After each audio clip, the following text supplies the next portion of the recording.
Yo, what's going on, guys? KrispyFlakes here. For today's video, we are going to see what if every single NBA team added the perfect legend to their squad. So basically what I did is I looked at all 30 of the current NBA teams and their rosters, and then I went and I looked at the all-time teams in NBA 2K19, and I said, which of these players on this all-time team would fit perfectly into the current NBA and kind of feel like a need that maybe that team currently needs out there. So you're not going to see like Michael Jordan on the Bulls because they got Zach LaVine.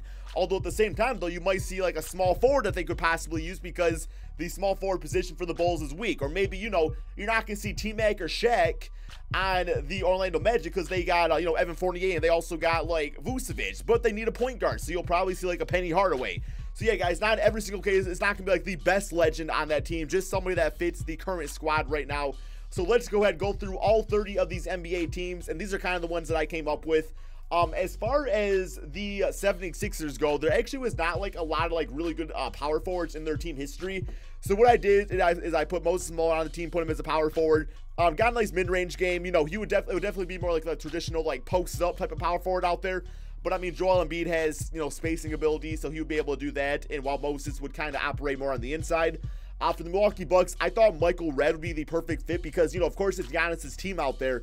But I feel like Michael Redd would be like a similar role to Chris Middleton, where he would like just be okay being the second or third option on the team, and that's fine. He was an amazing scorer for the Milwaukee Bucks, although he was kind of crippled pretty early in his NBA career. But yeah, man, like in his prime, he was playing absolutely amazing. For the Chicago Bulls, I thought Scottie Pippen would be the ideal small forward to add to this team. You know, Chris Dunn's a nice point guard, so I didn't really think they needed like Derrick Rose. Of course, they got LaVine, so they didn't really need Michael Jordan. But Scottie Pippen gets the best out of, you know, the players on his team. He can do a little bit of everything out there, and that's exactly what this team needs, is someone that can do a little bit of everything. For the Cleveland Cavaliers, also, guys, I'm going to say real quick, I didn't keep them like current NBA players out of it. I wanted to use more like all-time legends and stuff like that. So that's why you're not going to see LeBron James, because he, of course, plays for the Lakers in real life. But on the Cleveland Cavaliers, I did add Big Z, Zydrunas Ilgauskas. They just need like a big body out there that they can just toss the ball into. He'll get you a bucket, get you some rebounds, can post up, can rebound, can do everything out there, man. So, yeah, Tristan Thompson's nice, but I mean, Big Z is like the rebounding, and he also does have the scoring abilities out there. So, we'll be able to also set some nice picks for Colin Sexton and Jordan Clarkson. For the Boston Celtics, they need a winner, because the Celtics this season, it's like, yeah, they're having their ups and downs. But Bill Russell is a winner, man. He's going to make this team win out there. Playing the center position, going to add some rebounding, going to add some defense to this team. Not going to be asked to do a lot offensively because he doesn't really need that, because his team has so many offensive options as is. And then, of course, Horford goes to the power forward position. Kyrie stays at point guard. Jaden at small forward, and probably use like Jalen or Marcus Smart at the shooting guard position. The other guy is off the bench. For the LA Clippers, this one was actually really tough because there was not like a specific weak spot on this team. So for that being said, I decided to go with a veteran point guard in World Be Free. That means Shai Gilgeous, who is fantastic, by the way, will be on the bench for this simulation. But yeah, they have so many, they have like a very solid starting five. It's hard to find a missing piece, but World Be Free I thought would be a nice addition. At least add some offense. For the Memphis Grizzlies, Shane Battier. This guy was literally born to play in this current era of the NBA. The ideal wing player, the ideal 3-and-D guy out there. His defense was amazing. Always was capable of knocking down the three-point shot with high efficiency for the Memphis Grizzlies. For the Atlanta Hawks, we got Bob Pettit. So, the reason I added him is because he's, you know, 6'9". He is a 95 overall player. But back in his era, he was like the Shaq of that era. Like, he was doing everything, but not only that, he'd also shoot. So his spacing abilities for this weak Atlanta Hawks team would be well warranted. I feel like him and Trae Young could definitely get a nice pick and roll, pick and pop game thing going out there. Miami Heat, I added Glenn Rice just for some wing help, somebody that can just kind of go out there and knock down some perimeter shots. For the Charlotte Hornets, I just wanted to get like a consistent defensive rebounding center that can, you know, knock down the mid-range shot and run some pick and rolls with Kemba Walker, and that is Alonzo Mourning. He definitely adds like a certain like swagger to your team from a defensive standpoint. For the Utah Jazz, a consistent point guard in John Stockton, because, you know, I mean, like, Rubio's nice and everything, but he's not always the most consistent player. John Stockton, I feel like him and Donovan Mitchell would make an ideal backcourt. He's just consistent on so many levels. His assist game's strong. His defensive game's strong. Him and Rudy Gobert would be special together. So I thought John Stockton would be nice for this Jazz team, who has been struggling early on this NBA season. For the Kings, Peja Stojakovic. This is a player I want to see so bad in the current NBA. This was the splash father right here, guys. Oh my God, man, his jump shot was so nice. He's 6'9", he has the height. and he adds some offensive dynamics to this Kings team, who really is kind of lacking the small forward position, because I think sometimes Bojan runs it, but he's kind of undersized for it. So yeah, we got Pager filling that void. For the New York Knicks, they got like 20 point guards, but they don't know what their point guard of the future is. I mean, I still think it should be Frank Ntilikina, but still, the Knicks do not know that. He hasn't like shown to be that quite yet. He's still very young. So I added Walt Frazier to this team just for a consistent guy out there, all-around superstar, can make the layups, ball handling, steals, does it all. 6'4", 200 pounds, age 29, just in case you were wondering about his physique. For the LA Lakers, big Shaquille O'Neal. I mean, I was debating maybe on like a Kobe Bryant type of player, but you know, you already got LeBron James, who needs the ball in his hand. You got Brandon Ingram out there, who realistically, when he plays his best basketball, it's when it's in his hands. Lonzo Ball, who's in this, you know, pass first point guard. So, you know, just a big center out there dumping into. I felt like that was fine for this team. For the Magic, Penny Hardaway. I kind of spoke about this earlier in the video. They get their superstar point guard. The other positions are pretty solid, where this Magic team with Penny Hardaway might actually make a run at the playoffs. And this is the only case, man, where I did add an actual current legend. That's Dirk Nowitzki. There was no way I was going to put anybody else on the team. You know, Dirk is like 40, 41 now, so I didn't feel about adding the prime Dirk Nowitzki to the squad, because you look at it, and he is the perfect fit, guys. This is exactly what this Dallas Mavericks team needs. Him and Luka Doncic, DeAndre Jordan, watch out NBA. Brooklyn Nets, Drazen Petrovic. Of course, this guy was once one of the best shooters in the NBA. Ended up passing away, unfortunately, man. So very sad there. We didn't really see him reach his full potential. There's a really cool picture, actually, of Stephen Curry as a child at a, I believe they were the New Jersey Nets at the time, something like that, watching a game with him in it. And there's like a screenshot of Drazen shooting and Stephen Curry looking on, and with a quote that says, this is the moment Stephen Curry decided he wanted to be the best three-point shooter of all time. For the Denver Nuggets, I added Kiki Vanderway. Just another, you know, he's 6'8" out there, who would bring some pretty good offensive abilities out there. I mean, you want to run the ball through like Jokic, Jamal Murray, so you want another guy out there that can just help space the floor for those guys. Thought that was the ideal situation. Melo is a little bit too ball dominant for what this team actually does out there, so I did not add him. For the Pacers, keep in mind, guys, Reggie Miller's not in the game, but I went with Danny Granger. So he was a lot of fun to watch.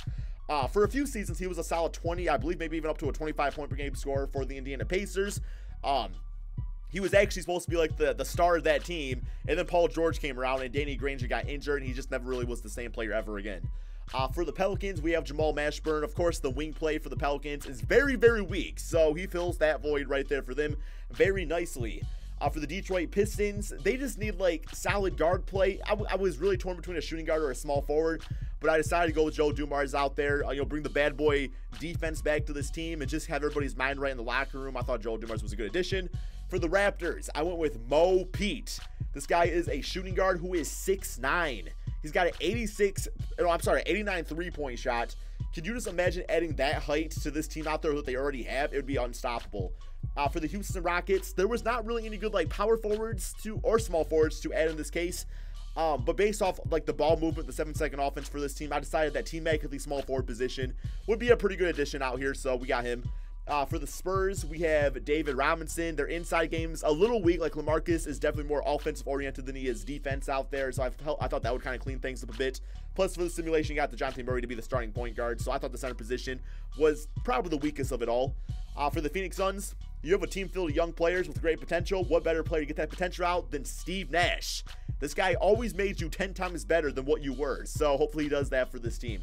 OKC Thunder, the player I think is like literally born to play in this current NBA, that is Rashard Lewis. 6'10" stretch, big out there. He's going to basically be what the Thunder wanted Melo to be for this team, just didn't really work out, and that is going to be, you know, a big guy that can play the power forward position and knock down some shots. For the Timberwolves, you have a very young team out here. You got guys that maybe need like a little like kick in the ass a little bit, and I feel like the big ticket, I know there was issue with Jimmy Butler, but Kevin Garnett, I mean, this guy is going to make sure that you are going to ball or you are going to fall. You are going to be falling on that bench because you won't be playing if KG don't want you to be. For the Portland Trail Blazers, once again, not like a lot of the great options that I could see fit this current team. But I decided to go with Brandon Roy as the small forward position. Just give them another big-time score, another wing player, because the all-time team with the small forwards, they really did not have any at all. So Brandon Roy, I thought, could play that position, being 6'6", 215 pounds, just fine. And for the Golden State Warriors, their starting five is going to stay the same because it's not going to get better than that. But I decided to up their bench. I thought like Jason Richardson could be a nice addition to that. He could play the shooting guard or small forward position. Would just be an amazing six-man for them to have out there. And finally, the Washington Wizards, I added Chris Webber because, well, He's a really good, just like passing big man out there. I feel like he would help with ball movement and things along those lines. So yeah, I decided he would be a good addition to this team. But all right, man. So I'm not actually going to show the simulation because this video is long as is talking about all 30 players. That's pretty much what I was going to talk about anyway. So I'm going to go ahead and simulate to the end of this NBA season, and we are going to see which NBA team actually dominates. Okay, so I was looking at the Milwaukee Bucks point of view. They finished 43-38 on the season one. We're getting against the OKC Thunder. Let's see who actually gets MVP. And it actually goes to DeMarcus Cousins. I was not expecting that. 24 points, 12 rebounds, 3 assists per game with all these great players in the NBA. DeAndre Ayton, Rookie of the Year. Jason Richardson getting 6, man. I was expecting that because, of course, he was on the bench for this. Bill Russell, Defensive Player. That definitely makes sense. 13 points, 15 rebounds, 3 assists, 2 steals, and over 3 blocks per game. Jordan Clarkson, Most Improved. Steve Kerr, Coach of the Year at 63-19. All-NBA first team, we got John Stockton making it. We got Steve Nash, Scottie Pippen, Dirk, and DeMarcus. So 4 out of the 5 players is actually legends. All-NBA second team looking like this with Moses Malone making that. And All-NBA third, we got Joe Dumars and Glenn Rice and Bill Russell. All-defensive team, we have 1, 2, 3, 4. We have 4 legends on there. And for this, we have Walt Frazier. I guess I didn't really realize how great of a defender Walt Frazier actually was. But we got Shane Battier and also David Robinson making that. Then all of the rookie teams.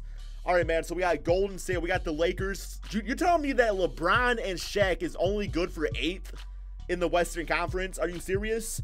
John Stockton was amazing for Utah. They're the 4th seed. We got 5th seed San Antonio. They got Houston, Minnesota, and OKC with Denver, Toronto, Miami, Detroit, Chicago, Boston, Orlando, and Philly and the Bucks. So let's go ahead and check out the rest of the standings. Just so you can see how your favorite team did real quick here. So yeah, man, conference standings, who actually got like snubbed out. Cavs, Knicks, Nets, Washington, Atlanta Hawks, Charlotte, and the Pacers. Definitely out of all this, the Pacers surprised me the most. How the hell are they 27-55? Like, they're a good team in real life. I add on Danny Granger and all of a sudden become the worst team in the NBA. Don't know how much sense that makes. And in the Western Conference over here, Dallas, Pelicans, Portland, Memphis, Suns, Clippers, and Kings all did not make it. Once again, Clippers, you add on a legend, and they become a worse team apparently. All at the same time, all the other teams did add on legends too. So you would think it kind of balances itself out. Player stats on the season, I am going to kind of go through this a little quickly here just so you guys can see. Moses actually was a beast for the 76ers. Played better than I thought he would. Michael Redd, leading scorer out there. Scottie Pippen, the all-around numbers. If you want to pause it and like see more, feel free. Double-double for Big Z. We know Bill Russell's stats will be free. Nice. We got Shane Battier. Didn't really do too much out there. Bob Pettit at 19 and 11.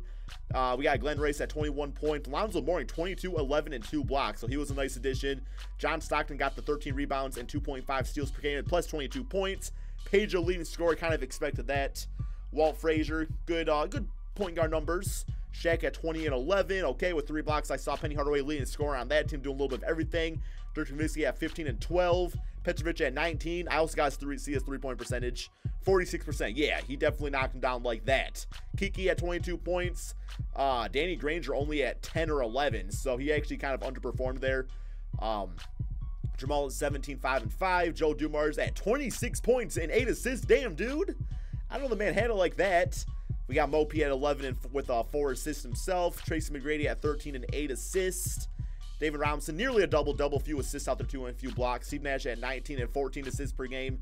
But the Suns, I'm still surprised they didn't make the playoffs. 17 for Rashard Lewis. We got KG at 14 and 11. He would definitely average more than that. 16, 5 rebounds, 8 assists for Brandon Roy. Jay Rich, 18 off the bench for the Warriors. And we got Chris Webber at 16 points, 10 rebounds, and 5 assists. Let's go ahead and simulate these playoffs, guys. See who wins it all. Probably going to be Toronto and the Warriors because, you know, it's like you take all these teams, you add the legends. It's like, well, they still have their current. My Pistons got eliminated first round. But you add on the legends to these teams that are already. Ooh, damn, Golden State's actually gone. You know what? Ignore that bitch ass statement, man. Damn, Lakers beat the Warriors. I'm actually all for that. All right, now I have no idea who's going to win now. Toronto's still in it, so maybe them. Rockets are gone. Magic gone. Chicago gone. Spurs gone. Okay, so we got OKC against the Lakers. We got Toronto and Philly. Lakers might actually get to the finals, guys. Looks like it's going to be so. Philadelphia gone. And wow, the Lakers blew a 3-1 lead, or might even be a 3-0 lead. And ultimately, the winner is going to be the Toronto Raptors, guys. I did say that Mo Pete was going to be a beast for this team, but I feel like based off like some of the other legends that were added, that's why for some of these teams out there, I tried avoiding adding like big time legends because they were already pretty dominant. But hey, man, That's 2K for you, right? Absolutely loves their Toronto Raptors this season. Hope you guys all enjoyed this video. I guess one quick question for the comment section below is if you could add any player to your team, who would it be, guys? Let me know in the comment section below, and peace out, my friends.